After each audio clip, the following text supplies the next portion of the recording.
వ్యక్తులు తెలుస్తుంది కదా, కేంద్రంలో ఏంది బీజేపీ అన్ని రాష్ట్రాలకు బొట్టు పెట్టుకుంటూ పోతుంది. ఈ రాష్ట్రానికి బొట్టు పెట్టాలని చూస్తుంది కానీ ప్రజలు ఆ రాష్ట్రంలో బొట్టు పెట్టనీయలేదు. ప్రజలు విజయ్ గారికి ఫుల్ సపోర్ట్ చేశారు.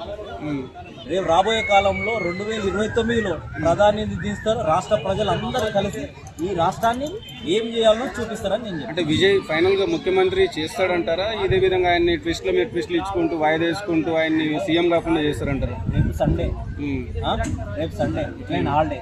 ఇప్పుడు గవర్నర్ లేడు, కేరళ పోయాడు, మళ్ళీ మండే రోజు వస్తాడు, మళ్ళీ అపాయింట్మెంట్ ఇస్తారు. ఎంతమంది ఉన్నారో చూపించుకోండి. మంగళవారం రేపు బుధవారం నాడైతే కంపల్సరీ ఇస్తాడు. లేకపోయిందనుకో గవర్నర్ వ్యవస్థనే రద్దు చేయాలి. ఈ రాష్ట్రం కాదు, దేశంలో మొత్తం 29 రాష్ట్రాల్లో గవర్నర్ వ్యవస్థను రద్దు చేయాలి. అంటే ముఖ్యమంత్రి విజయ్ ని చేయకపోతే రాష్ట్రం తగలబడిపోతుంది అని చెప్పి కూడా చాలా మంది అంటున్నారు. మీకు ఎలా అనిపిస్తుంది? ప్రజలు ఇంకా ఓపిక పడుతున్నారు కదా, తమిళనాడు ప్రజలు ఓపిక పడుతున్నారు. అక్కడ ఓపిక నశించింది అనుకో గవర్నర్ రాష్ట్రపతి పాలన వస్తుంది. అలాంటివి తెప్పించుకుంటే బీజేపీకి తప్పుడు ప్రచారం.